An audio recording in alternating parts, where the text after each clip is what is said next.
Welcome to Lost Relation Chronicles. How long has this been going on? I asked softly. Claire's eyes widened as she gasped. Peter, I have no idea what you're talking about. Stop this right now. Her voice aimed for anger and disbelief, but the undercurrent of worry was unmistakable. I remained silent, my gaze fixed on her. What I felt most in that moment wasn't anger. It was sadness. Sadness that it had come to this.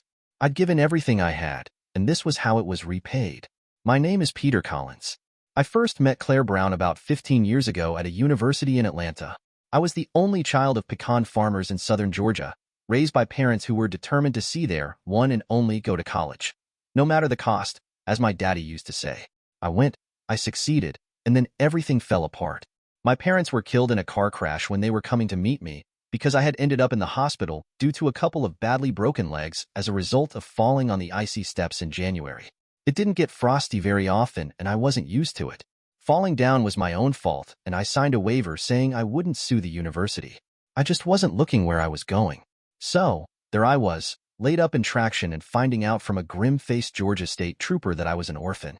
Life sure was grand. I spent a month in the hospital, and it was the worst month of my life. As the bones itched and I gobbled up rose hips, I sobbed into my pillow at night and put on a game face during the day.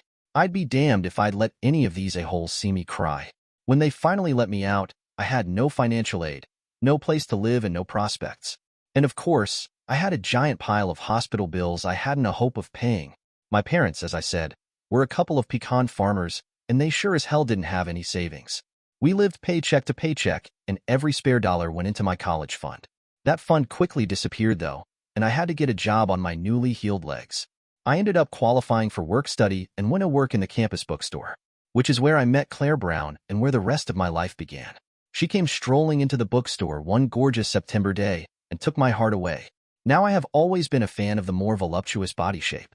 Scrawny hips and scant thighs and flat stomachs never interested me. I guess it came from my farming stock.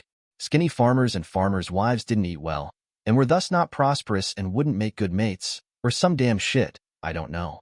All I know is that throughout my less than prolific dating career, I'd almost always gone for the bigger girls. Well, let me be a little more clear, in the interests of total honesty. I had always looked at them, but to that date, I had never even so much as touched another girl, other than my mother in my entire life. Girls had no interest in me, a poor pecan farmer. I didn't play sports. I didn't join any extracurricular activities that were acceptable. My days were spent at school or working on the farm, and my nights were spent doing my homework. To be honest, I was surprised I got accepted into the university, but can only guess that it was my good test scores that did it. I had a 4.0 GPA, and I got a pretty decent score on my SATs. So, yeah, I never had a date or a kiss. One time, I asked a girl out and she made up a flimsy excuse as to why she couldn't go with me, but she would never look at me, and I got the picture. I got it real quick. No girl is gonna go out with you, Peter. I spent the nights of all the school dances at home. I didn't attend any of the homecoming dances, junior or senior prom. I wasn't in the yearbook, and nobody but my parents clapped for me at my graduation.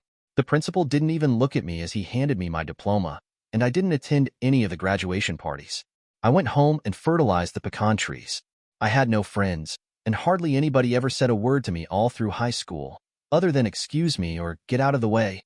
So, I went off to university figuring it'd be pretty much the same there, and I was right. I was just one of many freshmen. Nobody gave me a second glance. Nobody wished me well. Nobody shook my hand. I didn't even have a roommate to talk to. I was the quintessential outsider. I stood off in the darkness beyond the campfire, as it were. I tried striking up conversations, but people, especially girls, made quick exits and found excuses not to be anywhere near me. It all came crashing back on me while I was lying in the hospital. There is nothing that brings on the acuity of loneliness than being all by yourself in a hospital bed, knowing nobody will come visit you or hold your hand. Once I found out my parents had died, I really was completely alone in the world. Both my parents were only children whose own parents had died some years ago, being quite old themselves. I had no aunts, no cousins, nobody at all. I got out of the hospital feeling depressed and wanting to do nothing but crawl into a liquor bottle, except I couldn't even afford to do that. So eventually I got that bookstore job, and Claire Brown came in, which is where I was before I got sidetracked. Now, you know how they say that the eyes are the windows to the soul? If that was the case, looking into Claire's sparkling green eyes was like looking into a mansion lit up for a Christmas party. I was sitting behind the counter totaling up receipts in preparation for closing, when the door jingled and in she walked. I looked up and fell into her eyes. It was like I'd been struck by lightning. I felt the spark jump.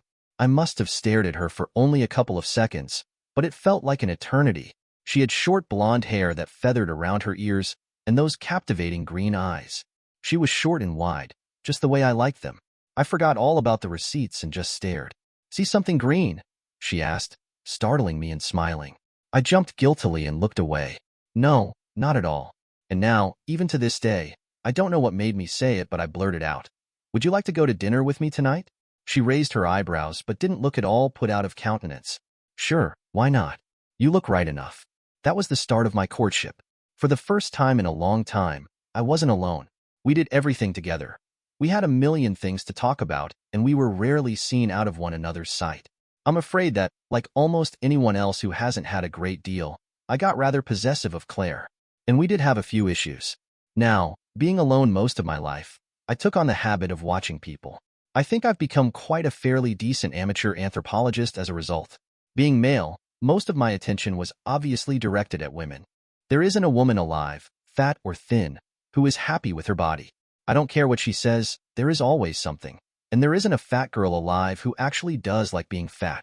I've watched women ever since I've been able to appreciate them, and this is what I've discovered. Even a fat girl who doesn't really mind that she's fat, bows to the thin is the only way to be pressure. She will diet, with greater or lesser degrees of success. She'll try to wear thin clothing, and get more depressed when she gets odd looks. Because let's face it, a dress designed for a thin woman does not look good on a fat one. They have totally different shapes. But the woman in question tries to fit in, no pun intended, and gets more depressed when she can't. This is just an example of some of the stuff I've observed. Claire had a number of issues related to her weight. She was used to being propositioned by men who thought fat girls were easy lays, but thankfully she had enough self-respect to avoid that type. Nevertheless, she had just about despaired of finding a man who didn't do that to her, and was extremely suspicious. I think part of that suspicion never went away, which led us to our current difficulties. As a result of this suspicion, she wanted to go to her wedding bed a virgin. I, being totally and completely in love, had no problem with that. I was still happy. I did my best, every day, to show her that I loved her. I was understanding about her complaints about her belly and hips and thighs even though I had no problem with them and told her so at every opportunity. She just never believed me. No woman on earth ever believes a man, not fully, when he tells her he loves her body. Not even after years of being together. I doted on her, and I got a little possessive. As a result, our relationship wasn't all roses. More than once, she complained I was smothering her, and I did my best to back off. But I was so terrified of losing her, I didn't want to let go. I had nobody all my life but my parents, and they died, and I was all alone for real. And then she, this incredible woman who was the meaning of life itself to me, came along, and I grabbed on with all I had. So, we had a number of fights, where she told me I was controlling and not allowing her to have a life of her own, and I said I'd try to do better, and I'd promise to do my best to control my possessive nature. Eventually I did loosen up, and by the time I graduated with my computer science degree, and she graduated with her degree in human resources, we were engaged to be married and she was all smiles. When we got married, my wedding night was every bit as magical as I thought it would be. Her big soft body just melted around me, and I told her how beautiful she was. She smiled and pretended to believe me, but as I said, no woman ever really believes a man when he tells her how beautiful she is, and especially a fat woman with all those years of thin pressure behind her. We got jobs in our fields, me at a medium-sized IT services company, and she at a bank managing personnel. We got a house in the suburbs, and were living the American dream. I kept doing my best to prove how much I loved her, cheered with her for her career triumphs, and commiserated with her over her downsides. We cried together when I found out I would be unable to father children because of an extremely low sperm count. Everything coasted along for 15 years, until that overheard phone conversation. It was the cliché of all clichés. I had forgotten some of my coding manuals, and so I sent an email to my boss letting him know I had to run home and grab them. It was about 11:15 on a Tuesday, and I hurried down to my car. Claire had told me she wasn't feeling well, so I gave her a mug of tea and a kiss on the forehead, and a promise to try and get home early to take care of her. I hurried into my Jeep and drove through the quiet streets to my house. All was as I had left it. I had a small office off the garage with a phone extension, and I hurried in there, hunting through my shelf of manuals for the right one. I picked up the phone to call Jack, the other programmer on my team, to verify which manual it was I needed, but before I could dial, I heard a voice on the phone. "I'm looking forward to banging you," said a man's voice, low and husky, each word sliding like an ice pick into my brain. Claire giggled, sounding not at all ill. "I'm looking forward to it myself. Tomorrow at 3? Better believe it, sweet cheeks," the unknown man said, and I could hear the smile in his voice. What followed were the arrangements for setting up a hotel rendezvous. From the sounds of it, Claire and this unknown man were extremely familiar with each other, trading endearments and sexual innuendos like candy. This suggested to me that this affair, or whatever the hell it was, had been going on a long time and was not a one-time thing. Rage boiled up inside me, and I wanted nothing more than to storm in there and beat the living shit out of her. But that quickly passed, and my analytical programmer's mind kicked in, collating a number of facts and drawing conclusions. Remember how I said no woman believes her man when he says he thinks she's beautiful? I began to draw this conclusion after 15 years of marriage with Claire. The first year, things were great in the sex department. She never turned me down, would even initiate it. She would take any opportunity to purr in my ear, in that way a woman does. When you're really in love and a woman purr in your ear like that, it makes you feel like you could just climb to the top of the highest mountain and scream with joy that this lovely creature is yours, all yours. That all began to taper off gradually, though. When I told her how beautiful she was, she'd only smile half-heartedly at me and give me a perfunctory thanks. Sex dropped off to once a week, then once a month, and finally maybe once every couple of months, but only if I pressed hard for it. And she would always sigh. In that way only a woman can do, like she's doing you a big favor by even consenting to be in your presence.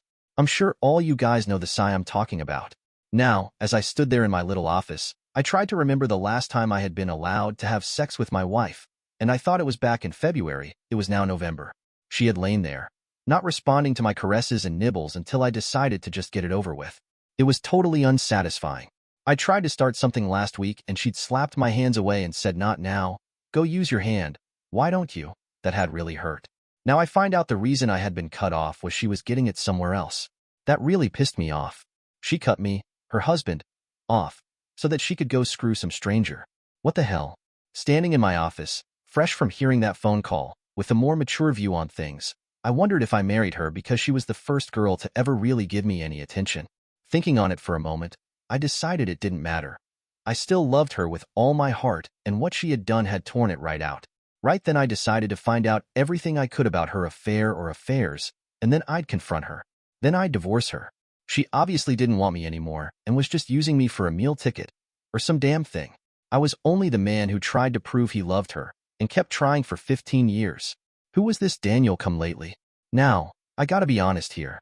I know that most men aren't attracted to fat girls, and my wife was definitely fat, at 5'2" and 280 pounds, despite going on numerous diets over the years. So, what the hell did this guy see in her? I know that's not a charitable thing to think about your wife, but I had to be realistic. But I decided it really didn't matter. She was cheating on me, lying to me, crapping all over our marriage. While I was thinking about this, I used my cell to call Jack and verified the manual I needed and got the hell out of there without letting Claire know I was there. I had some digging to do, and I didn't want to give the game away. She knew me pretty well and might figure something was up by my facial expression. I went back to work and did my job, keeping the plots and plans tucked away in the back of my mind. I would reveal my hand when the time was right. 3 weeks later, I had a wealth of information. I was the one who took care of the computers around our house, and I had keyloggers installed on all our machines. Claire had either forgotten that, or she didn't give much of a damn if I found out what she was up to. She had changed the passwords on her email accounts and browser, but because of the keyloggers, I was able to get that information pretty easily. Seems my loving wife had been conducting affairs on a website geared for getting laid and had met a number of men from there over the past year. Through the saved emails, I pieced together what was happening. She listened to them flatter her, tell her how hot and sexy she was, blah blah blah. Eventually, after some time, she met with them at motels and got well screwed. No wonder I wasn't getting any. I was only her husband, after all. I decided to take a poker approach.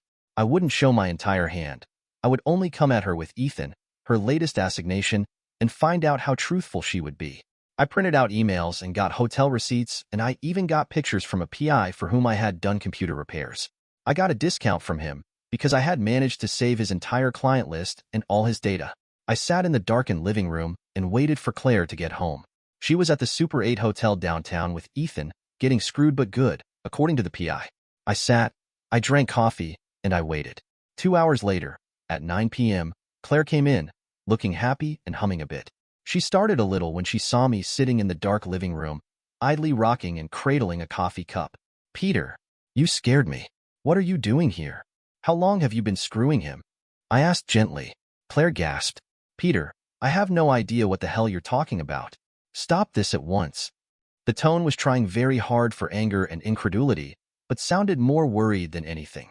Come over here and sit down, my dear wife, and do it right now, I said, still speaking calmly, almost sounding friendly.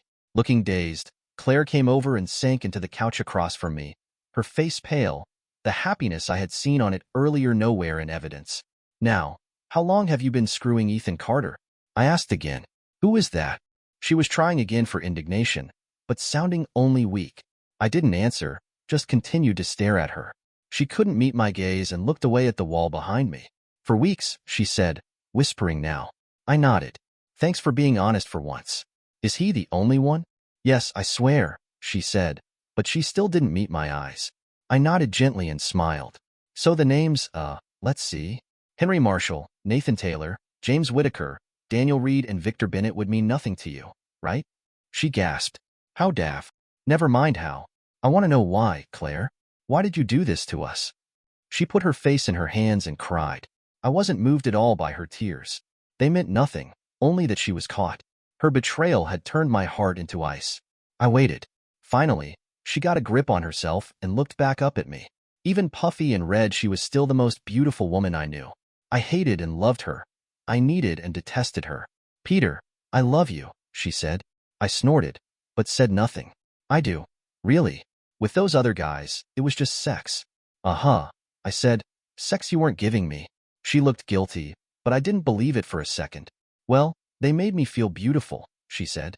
I know I'm fat, but they made me feel sexy and desirable. And what did I do? Make you feel hideous? I was starting to get mad now, but I ruthlessly suppressed it. You're my husband. You're supposed to say those things, she said, looking totally convicted now. I know you were just telling me that because you had to. So, what? You thought you would go out and find other guys to tell you that you were beautiful? Never mind our wedding vows. Never mind what it would do to me? Is that about the size of it, Claire? Listen, Peter, it's not like that. I found this whole trove of sites online about men who like big girls. It was like a whole new world for me. I know you said you like me, but you're my husband. You're supposed to say that. So, when I put up the profile and got all these responses, it was like a big rush for me. I don't know how to explain it. The funny thing was, I sort of understood what she was saying. Feeling sexy and desirable, feeling like somebody wanted you. I know that feeling. I thought I had it with my wife. Guess I was wrong. I see. Well, my lawyer will be in touch with you to work out all the details, I said, rising from my recliner and starting to head for the bedroom to grab my suitcase, which was already packed. Peter? What lawyer? You're not divorcing me, are you? You cheated on me, Claire.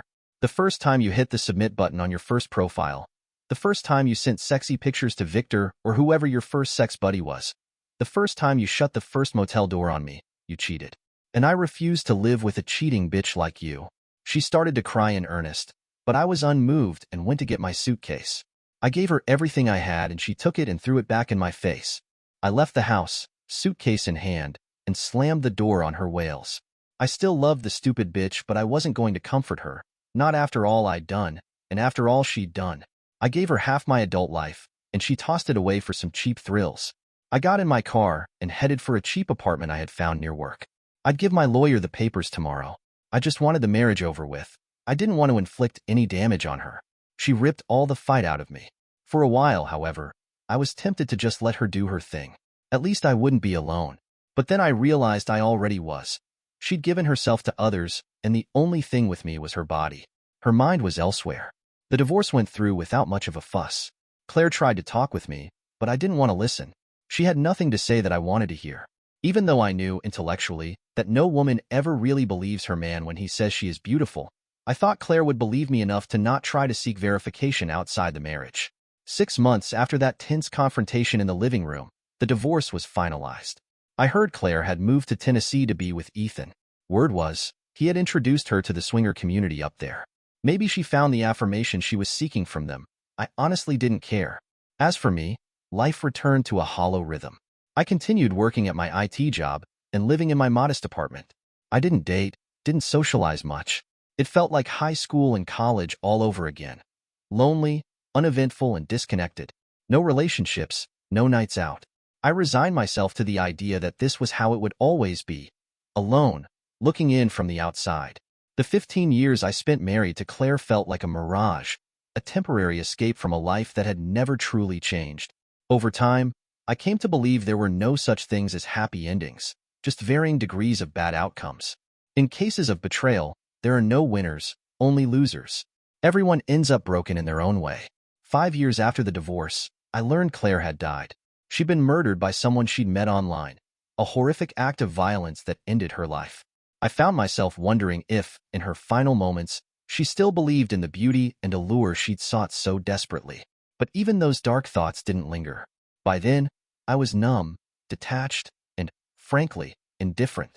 Dear listeners, please share your thoughts in the comments section below and don't forget to like, share, and subscribe.